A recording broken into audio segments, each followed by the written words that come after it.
ये हुजूर की मजलिस है। ये तो जहन से निकाल दें कि पता नहीं मेरे बैठने की खबर किसी को होती है कि नहीं होती है, मेरे आने की खबर किसी को होती है कि नहीं होती। ये हो सकता है कि आपके बैठने की खबर कमेटी के सदर साहब को ना हो, सेक्रेटरी साहब को ना हो, जलसे की खजानची को ना हो, मोहल्ले वालों को खबर ना हो, लेकिन खुदा की कसम हुजूर को खबर होती है।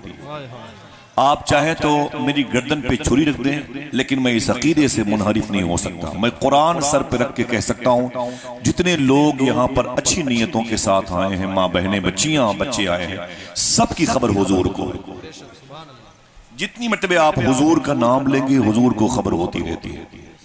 आज फजर की नमाज से पहले की बात है। आज फजर की नमाज से पहले मैं बैठा था, मेरे दोस्त उनकी बीवी बैठी थी, वो बड़ी मुबारक खातून है, मालूम है।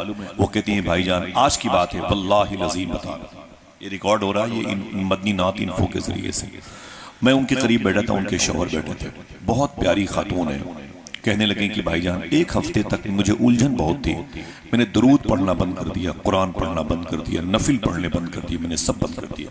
आप क्या समझते हो जो 2 रकात जुमा के दिन पढ़ने आते हो, इमाम साहब को दिखाया, हम आ गए हैं, हमने हाजिरी भर दी है, अब जा रहे हैं, फिर पूरे पूरे हफ्ते नजर नहीं आते। बाप ने सख्ती की तो लोग बेटे मस्जिद में आ जाते हैं, भाई ने सख्ती की तो भाई मस्जिद में आ जाता है। वरना लोग समझते हैं भाई जिसके लिए हम सजदा कर रहे हैं वो तो हमें देख ही नहीं रहा है, माज़अल्लाह वो देखता कितना है। मैं बता दूं, आज की बात है, फजर की नमाज से पहले मैं घर से तकरीबन 250 किलोमीटर दूर था और अपने दोस्त के यहाँ बैठा हुआ था।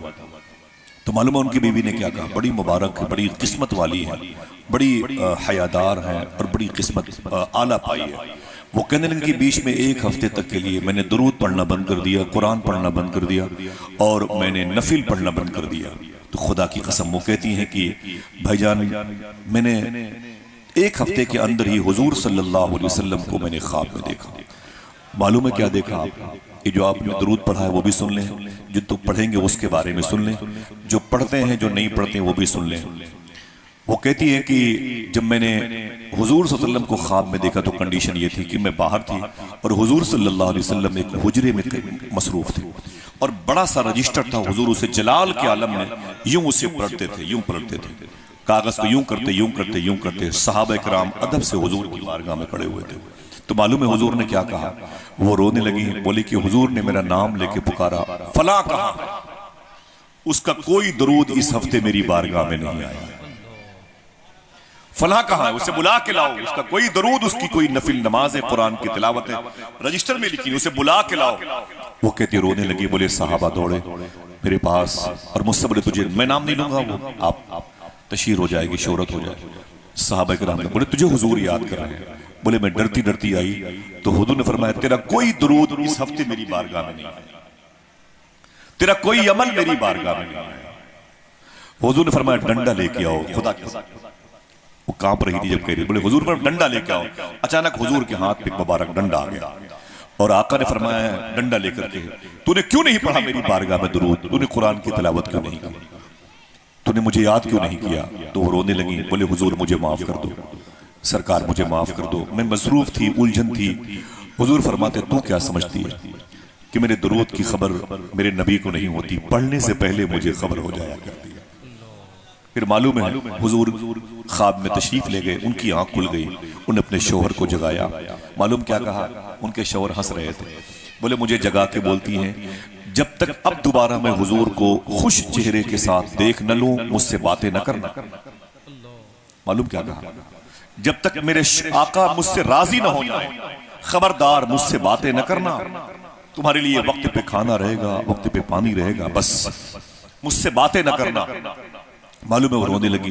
वो कहती है कि उसके बाद उनके शौहर ने कहा कि मेरी जो बीवी आसिफ भाई मुसल्ले पर ही सो जाती थी, मैंने 3-4 दिन कंटिन्यू इसे मुसल्ले पर लेटे हुए देखा है, कभी बिस्तर पे नहीं सोई। इस कदर रोना चीखना, रातों को उठ के दौड़ना। हुजूर मुझसे नाराज है। हुजूर ने कहा डंडा लाओ इसे मारे। हुजूर ने एक छड़ी मारी होती तो मेरी हालत तो दिगरगूं हो जाती।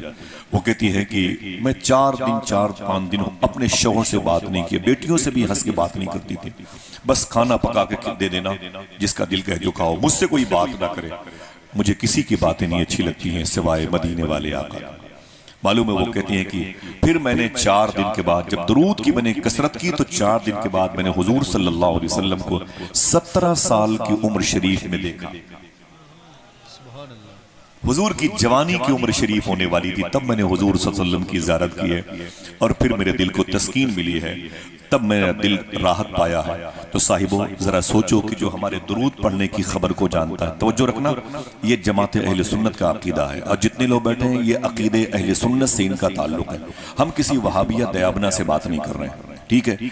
हम आपसे पूछते हैं जिसका ये अकीदा है कि हुजूर हमारे दुरूद को सुनते हैं, उसका उस वक्त ये अकीदा कहाँ चला जाता है जब उसके हाथ में मोबाइल और गाने बजाने होते हैं, जब जबानों पर गालियां होती हैं, बहन बेटियों की इज्जतों को लूटने के मंसूबे बनाए जाते हैं, उस वक्त ये ख्याल क्यों दिमाग से निकल जाता है कि हुजूर हमें देख रहे हैं।